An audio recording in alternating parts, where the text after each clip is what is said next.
What up, guys? Hey, if you are looking to enhance your small business and get your name out there, Lockdown Universe is offering the capability for you to be promoted on the podcast. We'd love to partner with you. We offer monthly memberships, we offer 3-month memberships, and we offer yearly memberships or just for a few podcasts.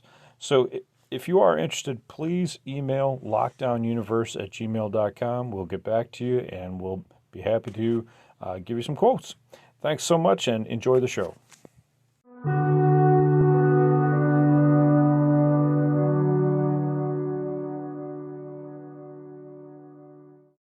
What up, guys? Welcome back to Lockdown Universe, home of the bizarre, peculiar, and unheard of stories of UFO legend and lore. Welcome back, welcome back, welcome back. Happy to be back. Got a new story for you. Really interesting, really bizarre. It occurred in 1975 in Japan when two young boys came across some fanged, tall-eared humanoids that seemed like almost vampires. So, again, this story occurred in 1975 with two 7-year-old boys who had a face-to-face encounter with a pair of fanged humanoids that would haunt them for the rest of their lives. This story comes to us from anomalyalien.com, and it states that sometime before 7 p.m. on the evening of February 23rd, 1975, there were two grade school boys, Masato Kawano and Katsuhiro Yamahata, and they were out roller skating out by the Hinode Housing Estate in Kamimachi, Kofu, Yamanashi, Japan, when they noticed there was a pair of glittering orange UFOs in the sky above. So the boys were excited, and they stared with surprise, and these two larger objects broke off and flew towards Mount Atago, and the smaller one slowly descended to the ground, landing amongst the props of a vineyard near an estate. The boys stated that the strange aerial object emitted an odd crackling or ticking sound that was very similar to a Geiger counter. So obviously these two young boys are interested, so they go towards the object's landing point, and the two second graders approached the formerly orange spacecraft, and they saw that it was actually a domed silverish disc that stood approximately 7 feet high and was almost 15 feet in diameter. So this is like the classical shaped flying disc, and it was perched up on 3 ball-shaped legs. And it had the children obviously very scared, and they stated that strange creatures were embossed on the metallic surface of the hull. Now, this is the first time I've heard of this, where there were strange creatures or characters. Maybe they were referencing like a language, not necessarily like a body or a humanoid object. But they use strange characters that were embossed on the surface of the hull. This is very corroborating, in regards to some of the I-beams that were found in the Roswell crash that had almost like hieroglyphics written on them. So, again, corroborates a lot of other stories. The boys watched in silence as bizarre humanoid creatures started to disembark from the ship. It was at that moment the boys looked at each other, and they noticed a smaller, though similar-looking humanoid remained inside the control room of the ship. And the first creature was a long-armed, 4-foot-tall being that was wearing a glowing or reflective silver uniform. However, this entity's skin was dark brown and covered in wrinkles, and it also had 2 to 3 inch long metal fangs. So this is interesting because it's reminiscent of the Pascagoula case where Calvin Parker and his friend were abducted by these wrinkly, very bizarre-looking creatures. So again, this wrinkly skin thing kind of rings a bell, right? So the next thing that happened was one of these entities placed one of its hands on Yamahata's shoulder, patting him twice and uttering the sounds that sounded like a tape recorder running backwards. Very interesting. Kind of like maybe listening to an Ozzy Osbourne album.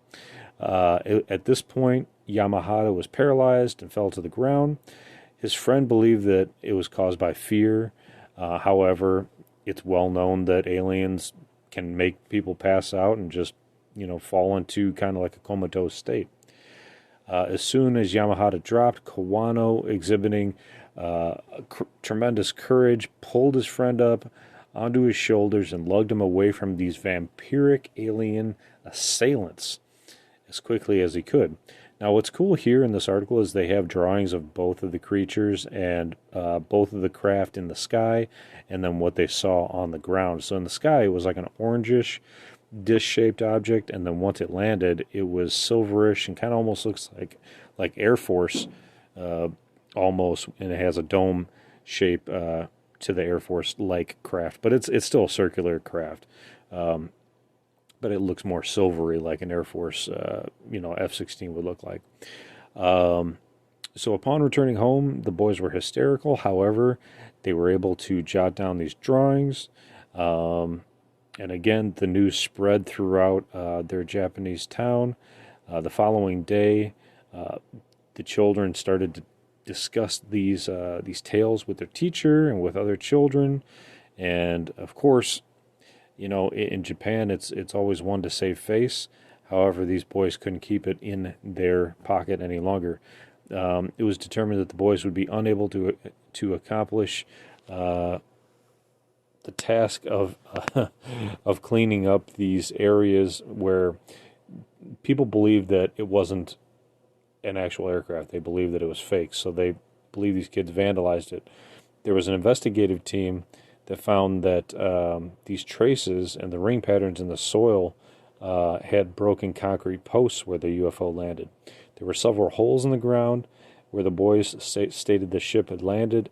Another 50 to 60 centimeters in the ground was a white powdery substance resembling ash in the center. A high school professor visited the site, took soil samples. When he tested the samples, he found that they contained an unnaturally high level of radiation.